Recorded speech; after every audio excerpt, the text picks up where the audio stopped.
පියාණන් වහන්සේගේද පුත්‍රයන්න් වහන්සේගේද ශුද්ධාත්මයන්න් වහන්සේගේද නාමයෙන් ආමෙන්. බොහෝ වේලාවට විවිධ හේතු කාරණා නිසා අපි දුකින් පීඩා විඳිනවා. දුකක් දැනීම මානුෂීයයි.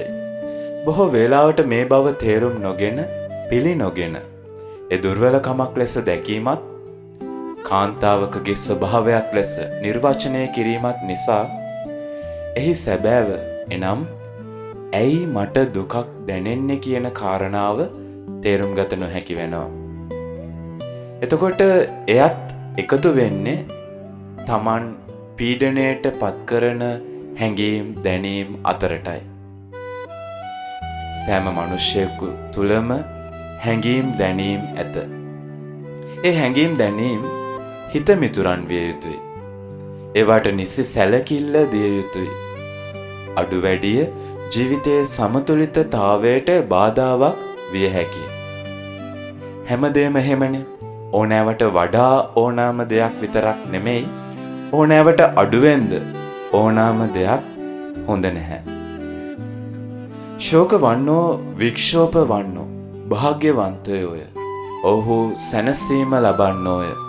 ජේසු ඉගැන්වුවේ එහෙමයි අපිට. එහෙම නැත්නම් උන්වහන්සේ කියනවා දැන් කඳුළු හලන ඔබ භාග්‍යවන්තයෝය මන්ද ඔබ සිනාසෙනු ඇත. ක්‍රිස්තුස් වහන්සේව නොහඳුනන උන්වහන්සේ කෙරෙහි විශ්වාසය නොමැති කෙනෙකුට මේ උපහාසයක්. විටක අපහාසයක්, තවත් විටක අපභ්‍රංශයක්. නමුත් කඳුලට, ශෝකයට, වික්ෂෝපයට විවිධ පැතිකඩයන් තියෙනවා.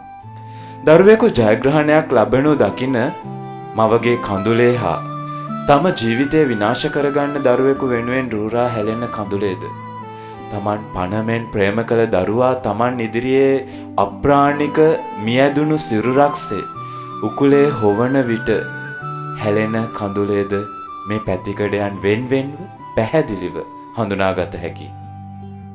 ශෝකය ශුද්ධ හෝ අශුද්ධ වන්නට හැකි. එහි ආත්මය හේතු කරගෙන ක්‍රිස්තුස් වහන්සේගේ ආත්මයෙන් දැනෙන ශෝකය ශුද්ධයි. මේ ලෝකයේ පාපයේ මුල් අගුණ තැවරුණු ශෝකය අශුද්ධයි. ක්‍රිස්තුස් වහන්සේගේ මුවින් නික්මෙන සත්‍යයේ වචන ඇසෙන විට උන්වහන්සේට විරුද්ධ වූවන්ට දැනුනේ එවැනි ශෝකයක්, ඊර්ෂ්‍යාවක්, වෛරයක්. එය නම් අභාග්‍යයක්. ශුද්ධ වික්ෂෝපයෙන් පෙළෙන්නන් තුළ ඇත්තේ ප්‍රේමයක්, දයානුකම්පාවක්. මනස්ථාපනයට හා සිත්හැරීමට විවර වුණු දොරක්.